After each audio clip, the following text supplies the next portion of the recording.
Hi guys, first of all नमस्ते to all of you. मैं हूं ग्रामर का गुरु और आप देख रहे हैं चैनल ग्रामर का गुरु। दोस्तों, आपको पता है चैनल शुरू करके सिर्फ 5 दिन हुए और इस 5 दिन में 50 सब्सक्राइबर, अरे नहीं रुकिए, 100 सब्सक्राइबर हो गए। दोस्तों, मैं ये कह देना चाहता हूं कि इंग्लिश स्पीकिंग के लिए आप कहां के रहवासी है, आपका नाम क्या है, आपकी उम्र क्या है, आप कितने लंबे हो, आप कितने चौड़े हो, इन बातों का कोई मायना नहीं है। हर कोई बच्चों से लेके बूढ़े तक, छोटे से लेके बड़े तक, फर्स्ट स्टैंडर्ड से लेके लास्ट स्टैंडर्ड तक हर कोई इंग्लिश बोल सकता है और बोलेगा। इंडिया बोलेगा, हिंदुस्तान बोलेगा, इंग्लिश बोलेगा और आप इंग्लिश आप भी बोलोगे मेरे साथ। आइए, इंग्लिश स्पीकिंग का और एक नया पैटर्न हम सीखने वाले हैं। कैन का मतलब होता है सकता हूं या सकती हूं। इसका उपयोग कहां कहां किया जाता है? क्षमता दिखाने के लिए, अनुमति देने के लिए या तो फिर लेने के लिए, योग्यता दिखाने के लिए।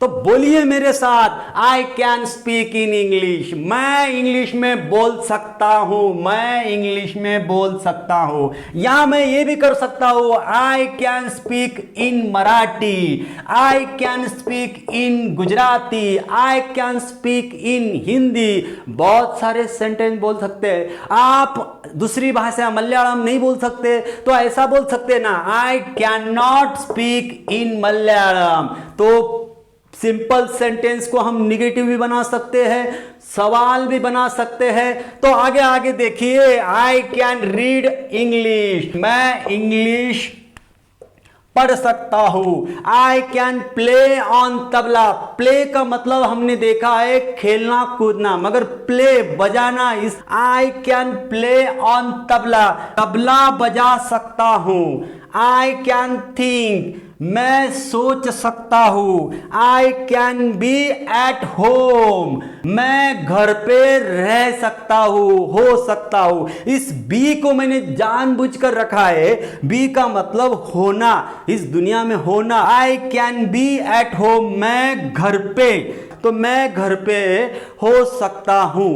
अब नेक्स्ट टॉपिक, ये सिंपल सेंटेंस जो है, इनमें अगर इन आई की जगह यू लगा दिया, ही लगा दिया, सी लगा दिया, कितने सारे सेंटेंस बन जाएंगे। देखिए ना, you can speak in English, मैं आपको बोल रहा हूं you can speak in English, तुम इंग्लिश बोल सकते हो।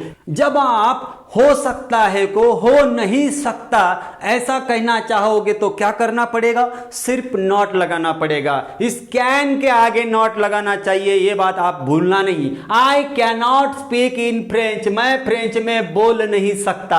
I can not read French, मैं फ्रेंच पढ़ नहीं सकता।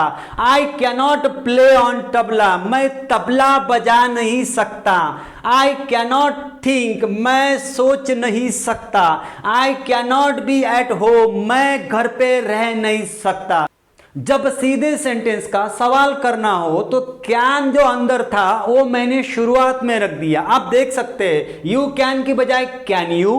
तो जब हम पढ़ते हैं तो वो टोन, मतलब बोलने का लहजा भी सवाल ही लगना चाहिए। और लास्ट में ये क्वेश्चन मार्क जो मैंने लगा के रखे वो भी लगाने चाहिए। तो चलो ना पढ़ते हैं, आप भी पढ़ो मेरे साथ। Can you speak in French, मैं आपको पूछ रहा हूं can you speak in French, क्या तुम फ्रेंच में बोल सकते हो? ये क्या क्या लगाने से क्या होता है मालूम है? वो सवाल लगने लग जाता है। कैन ही रीड फ्रेंच, तुम्हारे बाजू में जो दोस्त बैठा है, कैन ही रीड फ्रेंच, क्या वो फ्रेंच पढ़ सकता है? Can you play on tabla, can you play on tabla, क्या तुम तबला बजा सकते हो? Can they think good, can they think, तुम्हारे बारे में वो लोग बोल रहे हैं, कैन दे थिंक गुड, क्या वो अच्छा सोच सकते हैं? Can we go to school, इस कोरोना के समय में क्या हम स्कूल जा सकते हैं? बच्चे कमेंट बॉक्स में मुझे पूछते हैं कि सर क्या हमारा इंग्लिश बोलने का सपना पूरा होगा? अरे क्यों नहीं, 101% होगा। कोशिश करिए, किसी को मत डरिए, आईने के सामने जाके खड़े रहिए और इस तरह के पैटर्न बोलिए। लहरों से डरकर नैया पार नहीं होती, लहरों से डरकर नैया पार नहीं होती, कुछ किए बिना ही जय जयकार नहीं होती, कोशिश करने वालों की हार नहीं होती। फिलहाल मुझे दीजिए छुट्टी। जय हिंद।